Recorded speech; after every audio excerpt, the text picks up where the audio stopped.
Episodio número 171. ¿Podemos reapropiarnos de insultos? Estudiante, ¿cómo estás? El otro día, el sábado 11 de mayo, se celebró el Festival de Eurovisión, que si no eres de Europa, quizás no lo sabes, no sabes lo que es, y es un festival de música donde varios países europeos, aunque también participan algunos que no son europeos, se reúnen para hacer una competición musical. Cada país tiene un representante y se decide el ganador. Y el sábado pasado se decidió la opción ganadora. Es un festival que normalmente siempre provoca ciertas polémicas y en el caso de España, este año no ha sido la excepción. Ha habido bastante polémica por la canción elegida por el jurado y por el público para representar a España en el Festival de Eurovisión. Es una canción interpretada por el grupo Nebulosa que se llama Zorra. Zorra, además de ser el femenino de zorro, del animal, que es un animal que en Londres se encuentra por las noches, por las calles de Londres, buscando comida de la basura, y si vives en Londres estoy seguro de que sabes de qué animal te hablo, pues también significa otra cosa.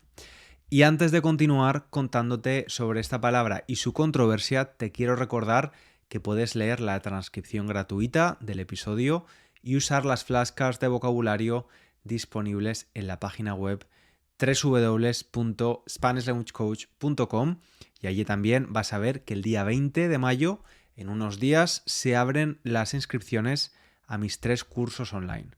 Cursos de diferentes niveles. Los 3 cursos de autoestudio, es decir, que los puedes hacer a tu ritmo.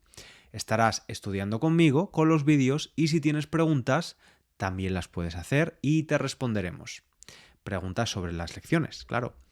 Y además, en el caso de Español Ágil, el curso de nivel intermedio, que fue el primero que creé en el año 2021, pues tengo una sorpresa, un sorpresón, porque el día 20 de mayo el curso estará mucho más completo. Vamos a incluir ejercicios interactivos, vídeos interactivos para las nuevas personas que se inscriban a partir de ese día. Pero, por supuesto, también para todas las personas que se inscribieron en el pasado. Así que si ya eres estudiante de Español Ágil, a partir del 20 de mayo podrás volver a él y revisar si lo necesitas con nuevos ejercicios interactivos. Y estamos muy ilusionados de compartir este nuevo trabajo. Y por cierto, los otros cursos, Español Claro, para personas con un nivel más bajo, o Español Pro, para estudiantes cerca o de nivel avanzado, también incluyen este tipo de ejercicios interactivos. Así que si te interesa darle un empujón, un push a tu español, te recomiendo que vayas a la web y dejes tu email en la lista de espera en el curso que más te interese. Y si no sabes qué curso es mejor para ti, puedes hacer un test de nivel donde te recomendamos un curso u otro. Y si aún así tienes dudas, nos puedes enviar un email a hola@spanishlanguagecoach.com. Y te decía que había una controversia con la palabra zorra porque además de ser la versión femenina de este animal, de zorro, tiene una connotación negativa usado en su forma femenina. Es un sinónimo de prostituta o de mujer promiscua sexualmente. En todo caso, tiene una connotación negativa o peyorativa. Y es curioso porque cuando se utiliza en masculino, si tú dices que un hombre es un zorro, tiene un significado más positivo. Hablas de un hombre astuto, inteligente. Pero en el caso de una mujer zorra, tiene el significado negativo. Y es por esto que la canción es tan controvertida, porque lo que intenta este grupo, Nebulosa, con esta canción es resignificar o reapropiarse de este término y quitarle la connotación negativa que ha tenido durante tantos años y darle un significado positivo. Y hoy vamos a hablar precisamente de esto, de la reapropiación lingüística. ¿Y qué es esto? Pues es el cambio de significado de una palabra que tiene intención ofensiva contra un grupo de personas y lo que hace ese grupo de personas es tomarla, darle un nuevo significado y empezar a usarla. También se llama reasignación o resignificación lingüística. Pero ¿por qué existe este fenómeno? Porque podemos pensar que es algo un poco masoquista usar un insulto que están usando en contra de un colectivo, en contra de un grupo. Y es que, a ver, los insultos son algo ofensivos por razones culturales, por la fuerza que pueden tener dentro de una sociedad. Y cuando alguien se apropia de un insulto, cuando lo coge, se identifica con él y lo usa, está de alguna forma eliminando esa fuerza que tiene en la sociedad y de alguna manera protegiéndose de su atacante. Es una forma de eliminar un posible daño emocional. En español tenemos muchísimos ejemplos de palabras que se usaron para insultar u ofender a determinados colectivos o grupos de personas, pero que actualmente son de uso común entre esas mismas comunidades o grupos de personas, aunque al mismo tiempo, paralelamente, también continúan siendo un insulto. Y de esto ya hablé en un vídeo y hablé de la palabra maricón o marica, que es un hombre homosexual. Es un insulto que se ha usado durante muchos años, que se ha usado de una forma despectiva y ofensiva. Y yo en ese vídeo te contaba una experiencia con esta palabra cuando fui al estadio de fútbol del Valencia, el club de fútbol local de mi ciudad. Fui con mi padre a ver un partido del Valencia contra el Real Madrid, que si te gusta el fútbol, pues seguro que conoces a este equipo. Los aficionados valencianos insultaban a uno de los jugadores del Real Madrid usando esta palabra. Y para mí fue un impacto total escuchar a miles de personas gritar a la vez a este chico, que ni siquiera es homosexual, esto, ¿no? Maricón, coreándolo una y otra vez. Porque además es un insulto que no se utiliza únicamente contra personas homosexuales, sino también contra hombres para, digamos, hablar de alguien con poco valor o poca valentía. Y otros ejemplos de palabras que tradicionalmente han sido y continúan siendo un insulto, pero que el mismo grupo insultado las ha empezado a utilizar y se ha reapropiado del término, es el término boyera para hablar de una mujer lesbiana o el término sudaca para hablar de un inmigrante sudamericano que vive en España. Importante, estudiante, obviamente todas estas palabras de las que te estoy hablando son insultos, todavía son insultos, y aunque parte de algunas personas de esos grupos se hayan reapropiado de ellas, no quiero que empieces a usarlas porque son de verdad insultos. Es un poco como the N-word o la palabra con N en inglés.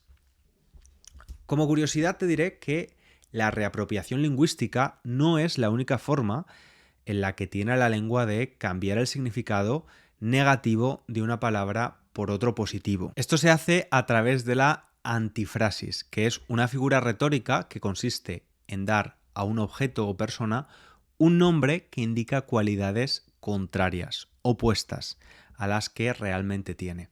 Y esto se hace por ironía, humor o por conveniencia. Por ejemplo, en griego antiguo se llamaba dulcecito al vinagre, que añadimos a la ensalada, por ejemplo. Y hay una palabra que se usa en España muchísimo, y yo personalmente también la uso mucho, que ha cambiado radicalmente su significado en los últimos cientos de años. Te hablo de guay. Algo guay es algo bueno, emocionante, que nos gusta. Una persona, un restaurante o una cantante pueden ser guays. Sin embargo, cuando se empezó a usar en el siglo XIII, se hacía como una especie de interjección de lamento o dolor, con el significado aproximado de ay, como recoge el profesor Alberto Buitrago en su diccionario de dichos y expresiones. De hecho, este uso aparece en la conocida obra de Cervantes, el Don Quijote. Y más tarde, en el siglo XVIII, se funda la Real Academia de la Lengua, que recoge el término en su primer diccionario, de 1734, y que relaciona el término guay con tener dolores o poca suerte, poca fortuna. Luego la palabra quedó en el olvido a partir del siglo XVIII para ser recuperada en los años 80, aunque con otro significado, en el lenguaje juvenil. Y aunque es cierto que no queda claro porque cambió el significado de esta palabra, pero cambió. Y es cierto que este fenómeno de cambio de significado es menos incómodo, ¿no? Puesto que sucede con palabras más neutras, no con insultos, como es el caso de la reapropiación de términos. Entonces, ¿qué pasa con la palabra zorra? ¿Podemos resignificar o podemos reapropiarnos de un término rápidamente? O en este caso, ¿las mujeres pueden hacerlo? Porque de repente sale esta canción que dice que viene a reapropiarse de este término, de esta palabra ofensiva. Pues bueno, para responder a esta pregunta, yo no soy mujer y por tanto no es un insulto que yo haya recibido nunca ni vaya a recibir. Entonces, lo que yo he podido observar desde que en febrero esta canción fuera elegida para representar a España en Eurovisión es que la opinión de las mujeres también está bastante dividida. Hay mujeres que sí que entienden, que incluso afirman que esta canción ayuda a quitarle ese valor negativo, que puede tener un efecto empoderizante o de empoderamiento, que es una palabra muy manida también últimamente, muy usada. Y luego hay mujeres que piensan todo lo contrario, que es un gran error utilizar esta canción y especialmente hacerlo en este foro, que es un foro con tanta exposición y sabiendo que es una canción que se ha hecho efectivamente muy mediática, muy conocida. Voy a leerte parte de un comunicado que compartió en febrero el Movimiento Feminista de Madrid, que no está de acuerdo con esta canción. Ellas escribieron un escrito de queja y cuando nos quejamos de algo estamos compartiendo nuestro desacuerdo con algo. De hecho, en este escrito de queja solicitaban la retirada de la canción, aunque como hemos visto, esto no ha sucedido. Este movimiento considera que esta canción insulta de forma machista, sexista a las mujeres y que es un despropósito, es decir, que es una locura pensar que se puede liquidar, que se puede eliminar el insulto utilizándolo en una canción de forma insistente. También dicen que resulta una ofensa a la razón y al movimiento por los derechos de las mujeres el calificar de feminista la letra de esta canción. Y dan 5 razones por las que solicitaban la retirada de esta canción como candidata a representar a España.